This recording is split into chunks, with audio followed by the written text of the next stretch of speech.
नमस्कार विद्यार्थी मित्रांनो, फार्मसीच्या बऱ्यापैकी विद्यार्थ्यांना जीपॅट एक्झामबाबत तर कल्पना असतेच, जी की तुम्हाला बी.फार्म नंतर एम.फार्मच्या प्रवेशासाठी एक्झाम आवश्यक असते. एंट्रन्स टेस्ट आहे, त्या एक्झामच्या स्कोअरच्या बेसिसवरती तुमचे एम.फार्मचे ॲडमिशन हे होत असतात. मात्र या ठिकाणी गेटची एक्झाम आहे, ती देखील फार्मसीचे स्टुडंट्स देऊ शकतात. या एक्झामबाबत बऱ्यापैकी विद्यार्थ्यांना कल्पना नसते, तर या गेटच्या एक्झामबाबतच आज आपण सविस्तर माहिती घेणार आहोत. तर लक्षात घ्या विद्यार्थी मित्रांनो, जीपॅट काय आहे? ग्रॅज्युएट फार्मसी ॲप्टिट्यूड टेस्ट, जी की NTA नॅशनल टेस्टिंग एजन्सी मार्फत घेतली जाते. आपल्या एम.फार्मच्या ॲडमिशनसाठी, एम.फार्मच्या प्रवेशासाठी एंट्रन्स एक्झाम आहे. मग गेट एक्झाम काय आहे? गेटचा फुल फॉर्म आहे graduate aptitude test in engineering. आता इंजिनिअरिंग आणि फार्मसीचा काय संबंध? तर लक्षात घ्या विद्यार्थी मित्रांनो, आपली फार्मसी ही देखील एक टेक्निकल डिग्री आहे, टेक्निकल कोर्स आहे आणि या ठिकाणी आपल्याला एम.टेकला प्रवेश घेता येतो. त्या ठिकाणी एम.टेकला ॲडमिशन घेण्यासाठी लाईफ सायन्स नावाची एक वेगळी स्ट्रीम आहे, वेगळा सब्जेक्ट आहे लाईफ सायन्स. त्या अंतर्गत बी.फार्म झालेले विद्यार्थी गेटची एक्झाम देऊ शकतात आणि गेटच्या एक्झामनंतर तुम्हाला IIT सारख्या ठिकाणी जे काही एम.टेक करायचं असेल त्यासाठी प्रवेश मिळू शकतो. PhDसाठी देखील ही गेटची एंट्रन्स एक्झाम व्हॅलिड ठरत असते.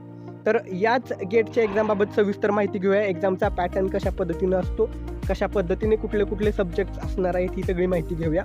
सगळ्यात पहिल्यांदा महत्त्वाची माहिती, ही गेटची एक्झाम आहे, त्या ठिकाणी आपल्याला लाईफ सायन्स नावाचा जो काही सेक्शन आहे त्या अंतर्गत बी.फार्म झालेले विद्यार्थी एक्झाम देऊ शकतात. तर एक्झाम कशी होणार आहे हे पाहूया.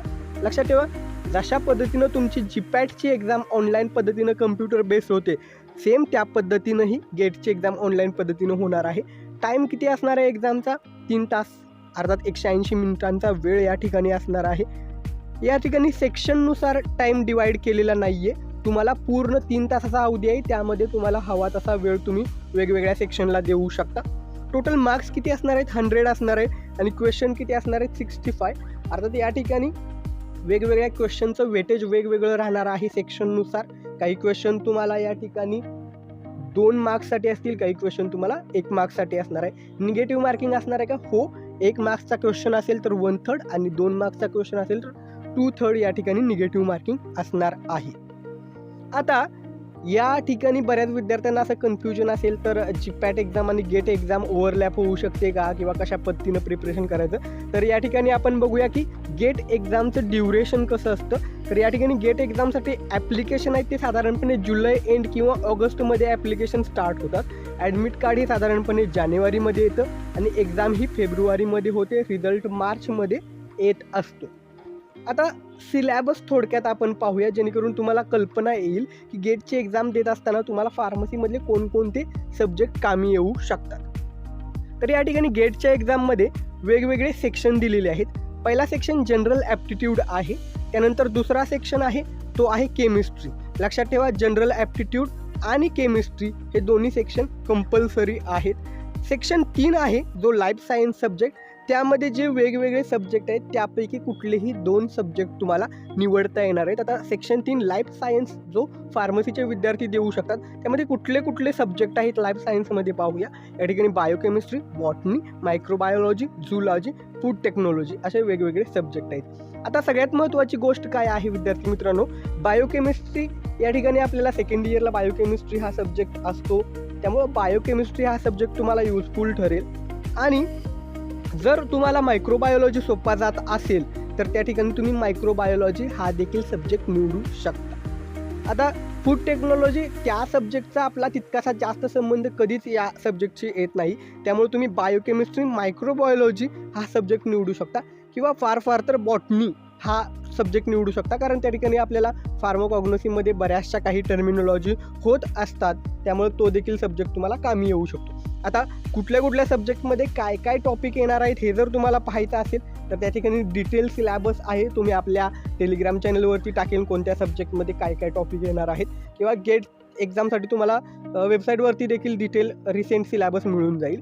तर या पद्धतीनं तुम्ही ह्या एकूण सब्जेक्टपैकी कुठलेही 2 सब्जेक्ट निवडू शकता. मी सजेस्ट करेन बायोकेमिस्ट्री, मायक्रोबायोलॉजी आणि बॉटनी यापैकी कुठलेही 2 सब्जेक्ट निवडा, कारण आपल्याला ते फार्मसीमध्ये बऱ्यापैकी टॉपिक कव्हर झालेले असतात. बायोकेमिस्ट्री तर तुम्हाला इझी जाईल, कारण त्या ठिकाणी आपल्याला बायोकेमिस्ट्री सब्जेक्ट असतो आणि मायक्रोबायोलॉजी देखील आपल्याला झालेला असतो. बॉटनी घेतलं तर तुम्हाला त्या ठिकाणी फार्माकॉग्नोसी झालेला असल्यामुळे थोडाफार हेल्प होऊ शकते, पण मोस्टली बायोकेमिस्ट्री आणि मायक्रोबायोलॉजीचा जास्त फायदा होऊ शकतो.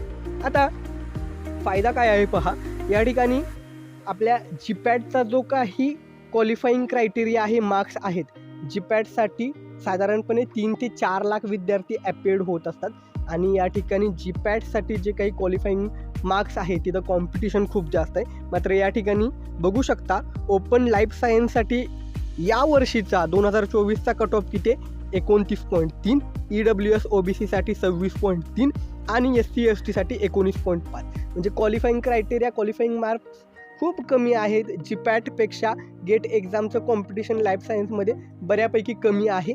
या ठिकाणी साधारणपणे 40-45 हजारच विद्यार्थी ॲपेड होत असतात. विद्यार्थ्यांना या एक्झामची कल्पना नाही आहे, त्यामुळे तुम्ही गेट एक्झाम द्या. जीपॅट तर तुम्ही देतायच एमफार्मसाठी, पण गेट एक्झाम दिली, क्वालिफाय झालात तर तुम्हाला या ठिकाणी IIT सारख्या ठिकाणी तुम्हाला एमटेक करता येऊ शकतं आणि चांगल्या संधी तुम्हाला उपलब्ध होऊ शकतात. तर फायदे बघा, स्कोअर कार्डची व्हॅलिडिटी 3 इयर्स आहे. तुम्ही जर साधारणपणे 3rd इयरला असताना एक्झाम दिली, क्वालिफाय झाला तर ते स्कोअर कार्ड पुढच्या 3 वर्षासाठी व्हॅलिड राहणार आहे. तुम्हाला या ठिकाणी एमटेक आणि PhDच्या ॲडमिशन IIT सारख्या ठिकाणी युजफुल ठरणार आहे. एमटेक करत असाल तर 12,400 पर्यंत तुम्हाला स्टायपंड मिळू शकतो. PhD करणार असाल तर ज्युनियर रिसर्च फेलोशिप 31,000 मिळू शकतं आणि 2 वर्षासाठी. त्यानंतर सिनियर रिसर्च फेलोशिपसाठी 35,000 स्टायपंड मिळू शकतं.